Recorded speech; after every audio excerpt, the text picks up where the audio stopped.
اعوذ باللہ من الشیطان الرجیم بسم اللہ الرحمن الرحیم۔ میں نے عرض کیا تھا قرآن مجید میں جو الفاظ استعمال ہوں گے ان میں کچھ خاص لفظ ہوں گے اور کچھ عام ہوں گے۔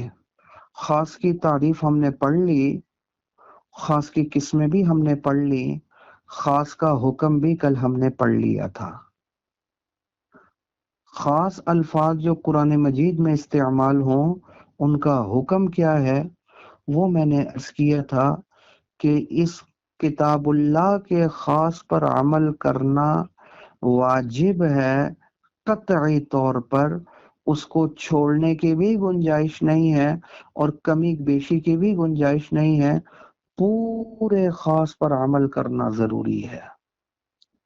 پھر اگر اس کے مقابلے میں کوئی خبر واحد یعنی حدیث آ جائے یا قیاس آ جائے تو اول کوشش کریں گے تطبیق کی۔ اگر تطبیق ممکن ہو، کیا معنی تطبیق کا؟ تطبیق کا معنی یہ ہے خاص میں کوئی تبدیلی کیے بغیر حدیث پر یا قیاس پر عمل کرنا بھی ممکن ہو تو پھر دونوں پر عمل کیا جائے گا تو سب سے بہتر ہے۔ اول کوشش کی جائے گی تطبیق کی کہ ساری دلیلوں پر عمل ہو جائے، لیکن اگر تطبیق ممکن نہ ہو، خاص پر عمل کریں تو حدیث رہ جاتی ہے، سمجھے؟ حدیث پر عمل کریں تو خاص رہ جاتا ہے، خاص پر عمل کریں تو قیاس رہ جاتا ہے، قیاس پر عمل کریں تو حدیث رہ جاتی ہے۔ دونوں میں تعلق ضد والا ہے، ایک کہہ رہا ہاں، دوسرا کہہ رہا اسی چیز کے بارے میں نہ، تو کیسے جمع ہو سکتے ہیں؟ جمع ہو ہی نہیں سکتے۔ تو اس کیس میں خاص پر عمل کیا جائے گا، پھر حدیث کو بھی چھوڑ دیا جائے گا اور قیاس کو بھی چھوڑ دیا جائے گا۔ یہ پہلا اصول ہم نے کل پڑھ لیا تھا۔ آج مثال سے اس کی وضاحت کرتے ہیں، سمجھے؟ صاحب اصول الشاشی رحمہ اللہ نے اس کی مثال دی قرآن مجید سے۔ مثال یہ ہے یتربصن بانفسہن ثلاثۃ قروء، یہ قرآن مجید کی آیت کا ٹکڑا ہے، اس سے پہلے ایک لفظ ذکر نہیں کیا، وہ میں ذکر کر دیتا ہوں۔ شروع یہاں سے ہو رہی ہے آیت والمطلقات یتربصن بانفسہن ثلاثۃ قروء، دوسرے پارے کی آیت ہے طلاق یافتہ عورتیں اپنے آپ کو روکے رکھیں 3 قروء تک۔ کیا مطلب؟ 3 قروء ان مطلقہ عورتوں کی عدت ہے، عدت میں اپنے آپ کو روکے رکھیں، عدت کے اندر کسی اور سے نکاح کرنا حرام ہے، حرام۔ یہ تو ایسا ہی ہے جیسے پہلے نکاح کے ہوتے ہوئے دوسرا نکاح کر لیا، حرام ہے، حرام۔ تو آیت کا معنی کیا ہو گیا؟ والمطلقات یتربصن بانفسہن، طلاق یافتہ عورتیں یتربصن، وہ روکے رکھیں بانفسہن، اپنے آپ کو، ثلاثۃ قروء، 3 قروء تک۔ کیا معنی؟ 3 قروء ان کی عدت ہے، اس عدت کے اندر وہ اپنے آپ کو روکے رکھیں، آگے کسی کے ساتھ نکاح نہ کریں، ورنہ یہ نکاح حرام ہوگا، حرام، سمجھے؟ وہ جائز نہیں ہے بالکل۔ اچھا جی، اب اس مثال میں آپ دیکھیں کہ اللہ تعالیٰ کہاں تک روکے رکھیں؟ 3 قروء تک۔ اب قروء کا کیا مطلب ہے؟ قروء قرء کی جمع ہے، اور لغت اٹھا کر دیکھیں قرء کے 2 مطلب آتے ہیں، سمجھے؟ ایک مطلب آتا ہے طہر، پاکی، اور دوسرا مطلب آتا ہے اس کا ناپاکی، مینسز، حیض، یہ اس کا مطلب آتا ہے۔ کس کا؟ قرء کا، دونوں مطلب آتے ہیں۔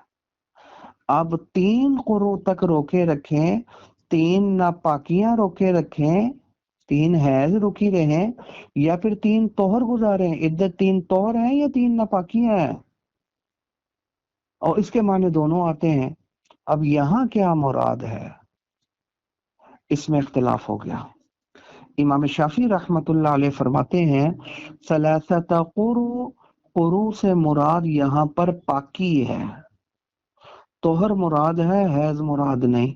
کیا معنی؟ طلاق یافتہ عورت کی عدت 3 طہر ہے، 3 پاکیاں ہیں، 3 ناپاکیاں نہیں ہیں۔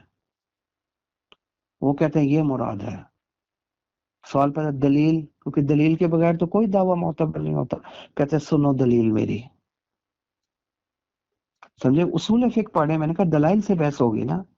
کہتے دلیل یہ ہے کہ ثلاثۃ قروء، یہ آپ نے نحو پڑھ لی ہے، نحو میں آپ نے ایک اصول پڑھا، ثلاثہ سے لے کر عشرہ تک جو الفاظ ہیں، جو عدد ہیں، جو اعداد ہیں، ان کی تمیز، یعنی ان کے بعد جو اسم آئے گا، سمجھے؟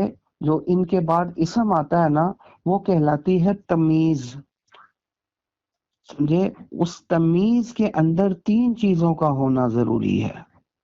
3 سے لے کر 10 تک کا جو عدد ہے، اس کے بعد جو تمیز آئے گی اس میں 3 شرطوں کا پایا جانا ضروری ہے، 3 چیزوں کا ہونا ضروری ہے۔ نمبر 1 کہ ثلاثہ سے لے کر عشرہ تک عدد کی تمیز جمع ہوگی، تو اسی لیے ثلاثۃ قروء، ثلاثۃ قرء نہیں فرمایا اللہ تعالیٰ نے۔ قروء جمع ہے یا نہیں ہے؟ جمع بھی ہے۔ اور دوسری چیز ہے وہ مجرور بھی ہوگی، وہ تمیز مجرور بھی ہو، کیونکہ مضاف الیہ ہے، یہ عدد اس کی طرف مضاف ہوگا۔ ثلاثۃ قروء، تو یہ مجرور بھی ہے۔ 2 چیزیں تو آ گئی۔ تیسری ایک اور چیز کا ہونا ضروری ہے، وہ کیا؟ کہ وہ تمیز خلاف قیاس ہوگی۔ کیا معنی؟ اس عدد کے خلاف ہوگی۔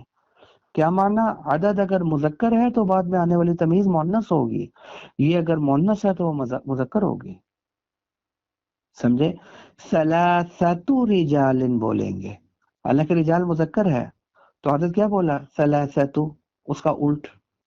اور ثلاث نسوۃ، اب ثلاثو کے آخر میں تا مؤنث کی نہیں لے کر آئے، ثلاثو کو مذکر ذکر کیا، کیونکہ بعد میں جو تمیز آ رہی ہے وہ مؤنث آ رہی ہے، نسوۃ۔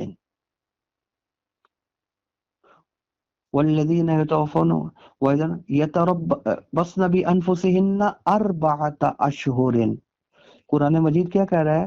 بیوہ عورت کی عدت 4 مہینے 10 دن، 4 اشہر۔ اب 4 یہ 4 ہے، اشہر شہر کی جمع ہے، مذکر ہے، تو اس کا عدد جو اللہ تعالیٰ نے ذکر فرمایا وہ 4 فرمایا، مؤنث۔ تو ثابت ہو گیا کہ 3 سے لے کر 10 تک کی جو تمیز ہے وہ اس عدد کے مخالف ہوگی، خلاف قیاس ہوگی۔ قیاس کا تو تقاضا یہی تھا، اگر عدد مؤنث ہے تو تمیز بھی مؤنث آنی چاہیے، سمجھے؟ لیکن ضابطہ یہ ہے وہ خلاف قیاس ہوگی، یعنی اگر عدد مؤنث ہے تو وہ مذکر ہوگی، وہ مذکر ہے تو مؤنث ہوگی۔ اب آپ مجھے بتائیے کہ ثلاثۃ مذکر ہے یا مؤنث ہے؟ ثلاثۃ قروء جو قرآن مجید میں استعمال ہوا، مذکر ہے مؤنث ہے؟ کیوں؟ کیونکہ آخر میں تا لگی ہوئی ہے۔ اب اس ضابطے کے اعتبار سے قروء سے مراد مذکر ہونا چاہیے، مؤنث ہونا چاہیے؟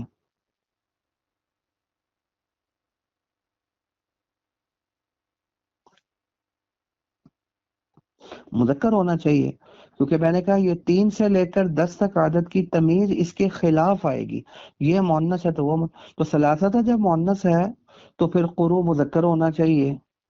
اب قرأ کے 2 معنی آتے ہیں، ایک حیض، دوسرا طہر۔ اب آپ دیکھیں کہ اگر ہم اس سے مراد کیا لے لیں، فرض کر لیں کہ اگر ہم ناپاکی لے لیں، جیسے امام ابو حنیفہ رحمۃ اللہ علیہ فرماتے ہیں، امام شافعی رحمۃ اللہ فرماتے ہیں، جیسے امام ابو حنیفہ رحمۃ اللہ علیہ فرماتے ہیں ناپاکی حیض، اگر وہ مراد لے لیتے ہیں ہم قرأ سے، کیونکہ وہ بھی اس کا مطلب آتا ہے، تو پھر خرابی کیا لازم آئے گی کہ حیض بھی مؤنث ہے۔ کیوں؟ کیونکہ وہ آتا ہی عورتوں کو ہے، اس کا تعلق مردوں کے ساتھ ہے یا عورتوں کے ساتھ ہے؟ ظاہر عورتوں کے ساتھ ہے، مردوں کے، تو جو چیز عورتوں کے، تو عورتیں مذکر ہیں یا مؤنث ہیں؟ مؤنث۔ تو جو چیز خاص ہو مؤنث کے ساتھ وہ بھی مؤنث ہے، تو حیض بھی مؤنث ہو گیا، ثلاثتہ بھی مؤنث ہو گیا۔ یہ تو خلاف قیاس، خلاف ضابطہ، یہ تو ہو ہی نہیں سکتا، کیونکہ 3 سے لے کر 10 تک عدد کی جو تمیز آئے گی اس کے خلاف آئے گی، یہ پکا اصول ہے، جمع بھی آئے گی، مجرور بھی آئے گی، خلاف قیاس بھی آئے گی، یہ 3 چیزیں ہونا ضروری ہے۔ تو جمع بھی ہے قروء، قروئن مجرور بھی ہے، اب خلاف قیاس ہونا بھی، قرآن بھرا پڑا اس چیز سے، سمجھے؟ تو یہاں ہم دیکھتے ہیں کہ ثلاثہ تو مؤنث ہے، تو پھر یہ مذکر حیض اگر مراد لیں گے تو خاص ہے عورتوں کے ساتھ، تو عورتیں تو مؤنث ہیں، تو پھر وہ حیض خاص ہے مؤنث کے ساتھ، تو جو چیز مؤنث کے ساتھ خاص ہے وہ خود بھی مؤنث ہے، تو پھر حیض بھی مؤنث ہو گیا، ثلاثہ بھی مؤنث، یہ تو ضابطے کے خلاف ہو گیا، یہ ہو نہیں سکتا، لہذا طہر مراد لو جو ہم نے لیا ہے امام شافعی رحمۃ اللہ علیہ، اور طہر یہ تو عورتوں کے ساتھ خاص نہیں، طہر کا معنی پاکی، پاک مرد بھی ہو سکتا ہے، اس وقت ہم پاک بیٹھے ہوئے ہیں، سب پاک بیٹھے ہوئے ہیں، سمجھے؟ تو پاک تو مرد بھی ہو سکتا ہے، پاک عورت بھی ہو سکتی ہے، طہر تو خاص نہیں ہے عورتوں کے ساتھ، طہر تو خاص نہیں ہے مؤنث کے ساتھ، سمجھے؟ تو مرد بھی ہو سکتا ہے، عورت بھی ہو سکتی ہے، سمجھے؟ تو جب وہ مؤنث کے ساتھ خاص نہ ہوا طہر تو مؤنث نہ ہوا، جب مؤنث نہ ہوا تو پھر مذکر ہوا، ظاہر ہے یہ چیز مؤنث ہوگی مذکر ہوگی نا، تو مذکر ہوا، کیونکہ تانیث کی تو کوئی علامت اس میں نہیں پائی جا رہی، نہ یہ مؤنث کے ساتھ خاص ہے، تو کیا ہوا؟ مذکر۔ تو ثلاثہ تھا مؤنث، اس کا تقاضا تھا میرے بعد جو تمیز آ رہی ہے وہ مذکر ہو، اور مذکر تو پھر طہر ہے، لہذا طہر مراد لو، لہذا طہر ہی عدت ہوگی، دلیل آ گئی کہتے ہیں میری، امام شافعی رحمۃ اللہ علیہ فرماتے ہیں بات ختم۔ امام شافعی رحمۃ اللہ علیہ کا مسلک بھی گزر گیا، ان کی دلیل بھی آ گئی، سمجھے؟ امام صاحب رحمۃ اللہ علیہ فرماتے ہیں کہ آپ نے اپنا مسلک، اپنی دلیل تو بڑے ہنس ہنس کر بیان کی ہے، اب ذرا جگر تھام کر بیٹھو، اب ہماری باری ہے، اب ذرا ہماری بھی دلیل سنو ذرا تھوڑی سی۔ امام صاحب رحمۃ اللہ علیہ کی دلیل کا خلاصہ یہ ہے، امام صاحب رحمۃ اللہ فرماتے ہیں کہ آیت میں اللہ تعالیٰ نے فرمایا یتربصن بانفسہن ثلاثۃ قروء، ثلاثہ کا لفظ بولا، متعلقہ عورتیں اپنے آپ کو روکے رکھیں 3 قروء تک، اب دیکھیں کتنی گہری دلیل ہے محترم، تو یہاں ثلاثہ کا لفظ آیا ہے، اور ثلاثہ کا لفظ خاص ہے، کیوں خاص ہے؟ کہ ثلاثہ کا مطلب ٹوپی بھی نہیں، ثلاثہ کا مطلب برقع بھی نہیں، ثلاثہ کا مطلب روٹی بھی نہیں، ثلاثہ کا مطلب دیوار بھی نہیں، پنکھا بھی نہیں، بلکہ کیا مطلب ہے ثلاثہ کا؟ جو 4 سے نیچے ہو اور 2 سے اوپر ہو، خاص ہو گیا یا نہیں ہو گیا؟ تو جب خاص ہو گیا تو پھر ہم نے کیا کہا تھا کہ قرآن میں اگر کوئی خاص لفظ آ جائے اس پر عمل کرنا ضروری ہے اور قطعی ہے، چھوڑ بھی نہیں سکتے، کمی بیشی بھی نہیں کر سکتے، پورے خاص پر عمل کرنا ضروری ہے، تو پھر پورے ثلاثہ پر عمل کرنا ضروری ہے، تو عمل کیسے ہوگا؟ جب اس سے مراد حیض لے لو، اور اگر اس سے مراد طہر لوگے تو پھر پورے ثلاثہ پر عمل نہیں ہو سکتا، تو ثلاثہ تو خاص تھا، تو پھر پورے خاص پر عمل نہیں ہو سکتا، بلکہ اس میں کمی بیشی ہو جائے گی، سمجھے؟ وہ کیسے کمی بیشی ہو جائے گی؟ وہ کہتے سنو کیسے کمی بیشی ہوگی، وہ کمی بیشی ایسے ہوگی کہ اگر ہم طہر مراد لے لیں جیسا کہ تم کہتے ہو، تھوڑی دیر کے لیے فرض کر لیتے ہیں، فرض تو کوئی بھی چیز کی جا سکتی ہے، بالفرض والمحال ہم آپ کی تھوڑی دیر کے لیے بالفرض بات مان لیتے ہیں، فرض کر لیتے ہیں، فرض تو ہو سکتا ہے، ٹھیک ہے نا، کہ قرآن سے مراد یہاں پر طہر ہے، آپ ہمیں بتائیں بندہ جو اپنی بیوی کو طلاق دے گا وہ پاکی میں دے گا یا ناپاکی میں دے گا؟ ظاہر پاکی میں دے گا، پاکی میں دینی چاہیے، کیونکہ ناپاکی میں طلاق دینا حرام ہے، حرام، حضور صلی اللہ علیہ وسلم نے منع فرمایا۔ حضرت عبداللہ ابن عمر رضی اللہ تعالیٰ عنہ سے غلطی ہوئی تھی، انہوں نے حیض میں ناپاکی میں اپنی بیوی کو طلاق دی، حضرت عمر فاروق رضی اللہ تعالیٰ عنہ کو پتہ چلا، حضور صلی اللہ علیہ وسلم کے پاس لے کر آئے، فرمایا دیکھو اس نے کیا حرکت کی ہے، حضور صلی اللہ علیہ وسلم نے فرمایا تو نے ایک طلاق دی، چل رجوع کر، حضرت عمر کو حکم دیا تھا کہ تم جا کر ان کو بتلا دو میری طرف سے، کیا کہ ان کو رجوع کریں، رجوع کروایا، پھر جب پاکی شروع ہوئی فرمایا اب اگر طلاق دینی ہے تو طلاق دو، تو پاکی میں دو، نہ پاکی میں نہیں، گناہ ہے، حرام ہے، اور یہی وجہ تھی وہ جو 6 بندوں کی شورا بنائی تھی حضرت عمر فاروق رضی اللہ تعالیٰ عنہ آخر میں، تو عبداللہ ابن عمر رضی اللہ کا نام نہیں ڈالا، تو وہ بعض صحابہ نے کہا جی بڑے ہیں، اونچے درجے کے ہیں، ان کا نام بھی شورا میں ڈال لیں، اگر سب کا اتفاق ہو جاتا تو ان کو خلیفہ بنا دیں گے۔ انہوں نے کہا نہیں، اس کو تو طلاق دینا نہیں آتی، حیض میں طلاق دے دی تھی۔ وہ شروع میں نہیں مسئلہ پتا ہوگا ان کو، حضور صلی اللہ علیہ وسلم سے نہیں سنا ہوگا انہوں نے۔ خیر، اب شوہر جو طلاق دے گا وہ پاکی میں دے گا یا ناپاکی میں؟ طلاق مستحسن، مستحب اور طلاق مشروع جو ہے وہ ظاہر ہے پاکی میں دینا ہے، پاکی میں دے گا کہ اچھا گمان ہمارا یہی ہے۔ اچھا، جب وہ پاکی میں دے گا، طہر میں دے گا، تو عدت میں اس طہر کو شمار کرو گے یا نہیں کرو گے؟ اگر کرو گے تو اس میں تو ظاہر ہے پاکی کا کچھ عرصہ گزر گیا ہے، تو ایک پاکی تو یہ ہوگی جس کا کچھ عرصہ گزر گیا اور جس کے بعد اس نے طلاق دی، دو بعد میں آ رہی ہیں، تو یہ تو پورے 3 نہ ہوئے، تو پونے 3 ہو گئے۔ اگر آپ کو نہیں اس کو نہیں کریں گے، اس کے بعد 3 شمار کریں گے، اچھا اگر اس کے بعد 3 شمار کریں گے، 3 وہ ہو گیا، فرض کر لو آدھا یہ ہو گیا، تو 3.5 ہو گیا، تو یا تو پونے 3 عدت بن جائے گی یا 3.5 طہر بن جائے گی۔ حالانکہ ثلاثہ کا لفظ خاص تھا، وہ کہتا تھا پورے 3 پر عمل کرنا ضروری ہے، پورے خاص پر عمل کرنا ضروری ہے، نہ پونے 3 نہ 3.5، پورے 3۔ اور پورے 3 کب ہوں گے؟ جب کیا عدت ہو؟ حیض، کیونکہ ظاہر طہر میں طلاق دی ہے اس نے، سمجھے؟ اور طہر میں طلاق دینے کے بعد پھر وہ جو ایک حیض آیا وہ پہلا ہو گیا، اور دوسرا حیض 2، پھر تیسرا تھا، پورے 3 حیضوں کے پر عمل ہو گیا، عدت گزر گئی۔ وہ نہ پونے 3 ہوں گے نہ 3.5 ہوں گے۔ اور ثلاثہ کا لفظ خاص ہے یا نہیں؟ سمجھے؟ اور خاص کا حکم کیا ہے؟ پورے خاص پر عمل کرنا ضروری ہے، اس میں کمی بھی نہیں ہو سکتی، بیشی بھی نہیں ہو سکتی، اضافہ بھی نہیں ہو سکتا۔ اور اگر طہر مراد لے لیں بالفرض جیسا کہ تم کہتے ہو، تو پھر پورے ثلاثہ پر عمل نہیں ہوگا، پھر ثلاثہ چھوٹ جائے گا، یا پونے 3 بن جائیں گے یا 3.5 بن جائیں گے۔ ہم تمہیں تو چھوڑ سکتے ہیں امام شافعی، اللہ کو نہیں چھوڑ سکتے، ثلاثہ کو نہیں، کیونکہ ثلاثہ اللہ نے فرمایا ہے، سمجھے؟ اور اس کا تقاضا یہ ہے، قرآن کا تقاضا پورے پر عمل ہو، تو اس سے طہر مراد نہیں۔ یہی مسلک امام ابو حنیفہ رحمۃ اللہ علیہ کا، یہی مسلک کے حیض مراد ہے قروء سے خلفائے اربعہ کا، حضرت بکر صدیق، حضرت عمر فاروق، عثمان غنی، حضرت علی، اور اکثر صحابہ کا موقف بھی یہی ہے۔ عجیب بات، جو امام ابو حنیفہ رحمۃ اللہ علیہ کا موقف ہے۔ بہت کم لوگوں کا موقف، جن میں کہ امام شافعی رحمۃ اللہ علیہ بھی ہیں، وہ یہ ہے کہ طہر مراد ہے۔ اچھا، مجھے یہ بتلائیے کہ یہ جو میں نے دونوں کی دلیلیں بیان کی ہیں، خلاصہ لب لباب آپ کے سامنے رکھا ہے، تو یہ کلیئر ہو گیا یا نہیں ہوا؟ دوبارہ ذکر کرنے کی ضرورت تو نہیں ہے میرے خیال میں، ریکارڈنگ بھی ہو گئی ہے، اس میں پھر آپ دوبارہ بھی سن لیں گے۔ کوئی چیز پوچھنی تو نہیں ہے اس حوالے سے؟ سمجھ آ گئی ہے؟ آ گئی، الحمدللہ۔ اچھا، اب آئے ذرا اس کو ملائیں، لفظوں میں بھی دیکھ لیں۔ مثالہ فی قولہ تعالی، خاص کی تعریف بھی آ گئی، قسم بھی آ گئے، حکم بھی آ گیا۔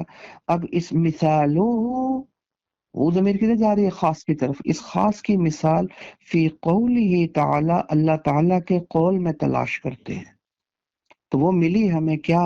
پہلی مثال، یتربصن بانفسہن ثلاثۃ قروء، طلاق یافتہ عورتیں اپنے آپ کو روکے رکھیں 3 قروء تک، 3 قروء تک آگے کسی سے نکاح نہ کرے۔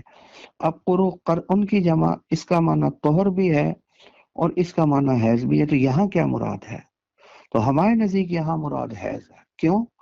کیونکہ قروء سے پہلے آ رہا ہے ثلاثہ، اور فَإِنَّ لَفْظَةَ الثَّلَاثَةِ خاص، خاص ہے یا نہیں ثلاثہ کا لفظ؟ جو 2 سے اوپر ہو اور 4 سے نیچے ہو وہ ثلاثہ ہے۔ کھانے کو بھی نہیں بولیں گے، ٹوپی کو بھی نہیں، پنکھے کو بھی نہیں، صوفے کو بھی نہیں بولیں گے، تو خاص ہو گیا یا نہیں ہو گیا؟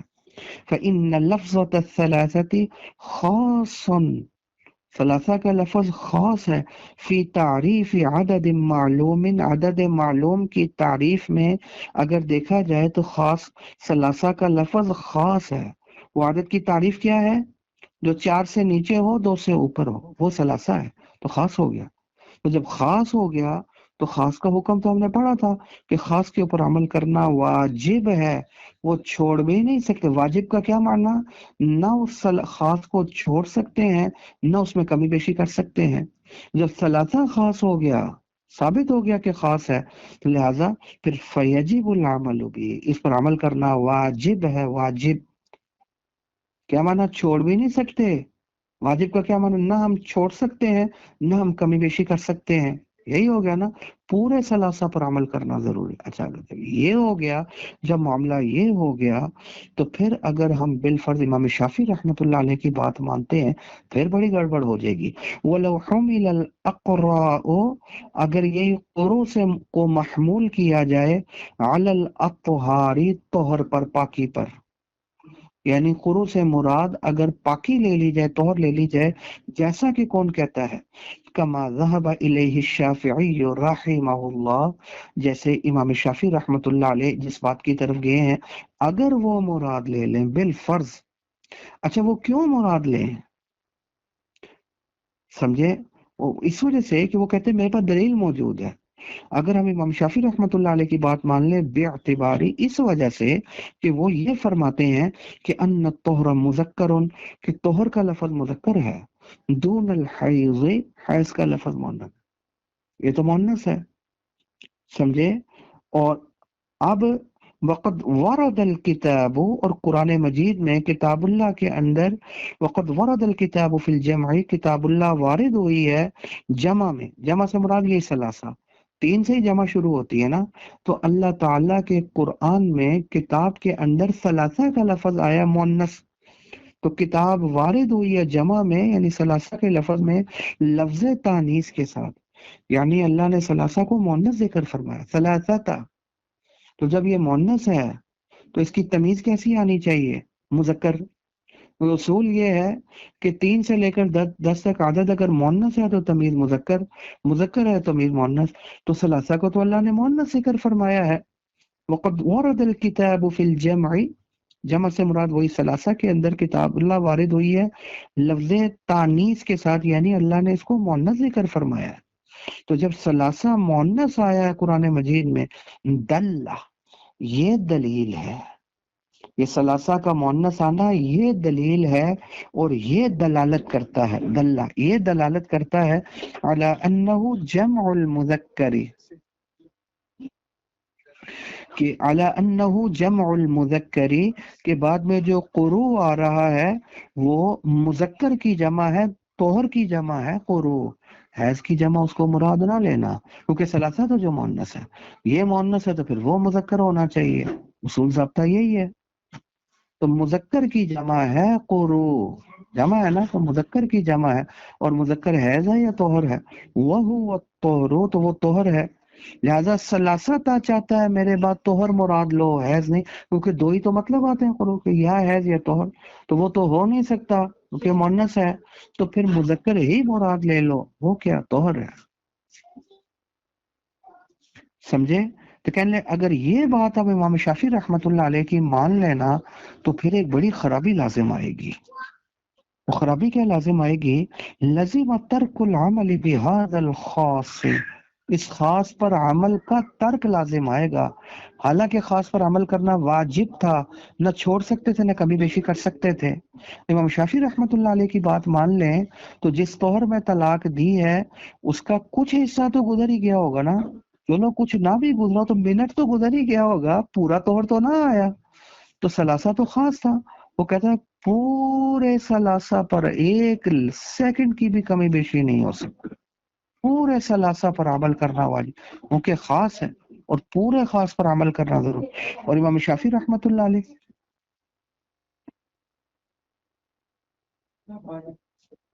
امام شافعی رحمۃ اللہ علیہ کی بات اگر مان لیں تو پھر اس خاص پر عمل کا ترک کرنا لازم آئے گا، لزم ترک العمل بهذا الخاص، سمجھے؟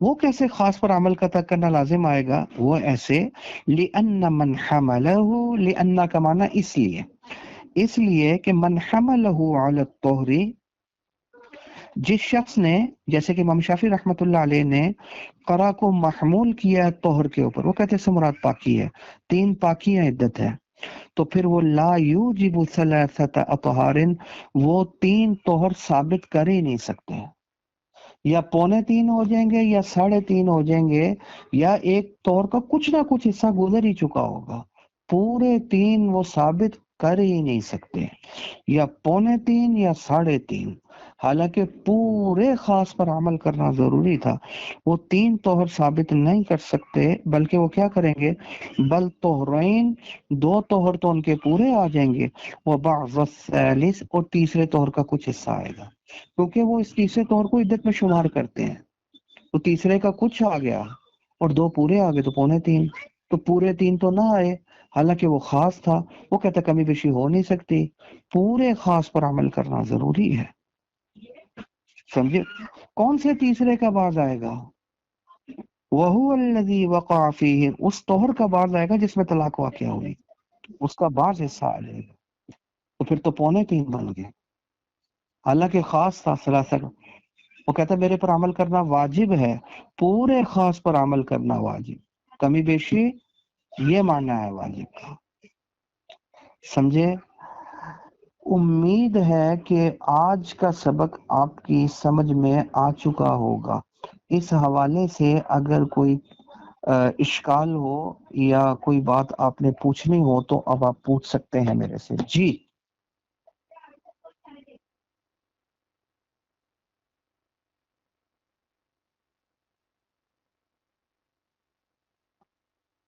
امام حنیفہ رحمت اللہ، امام حنیفہ 3 حیض مراد ہے، فتویٰ بھی اسی کے اوپر ہی ہے ہمارا، اور میں نے کہا یہ مسئلہ، یہی مسئلہ خلفائے اربعہ کا ہے، اور یہی مسلک اکثر صحابہ کا ہے، سمجھو، اور اسی پر فتویٰ ہے امام حنیفہ رحمت اللہ علیہ کی بات پر۔ تو امام صاحب رحمت اللہ علیہ خاص پر عمل ہوگا، قیاس کو چھوڑ دو، اصول کو چھوڑ دو، قرآن کے خاص کے مقابلے میں کوئی حدیث آ جائے گی اس کو چھوڑ دیں گے تو اصول کیا چیز ہے؟ تو قیاس کو چھوڑو، خاص پر، اب یہ قیاس تو یہی چاہتا تھا کہ طہر مراد ہو، لیکن خاص چاہتا تھا حیض مراد ہو، اور دونوں پر عمل کرنا ممکن نہیں ہے کہ طہر بھی اور حیض بھی ہو، یہ ہو نہیں سکتا، یا وہ ہوگا یا یہ ہوگا، تو پھر حیض مراد ہوگا، طہر نہیں، کیونکہ اگر یہ مراد لے لیں گے تو خاص رہ جائے گا، تو اعلیٰ کو لو، اور اعلیٰ قرآن ہے، قرآن کا خاص، تو اس پر عمل ہوگا، قیاس کو چھوڑ دیا جائے گا۔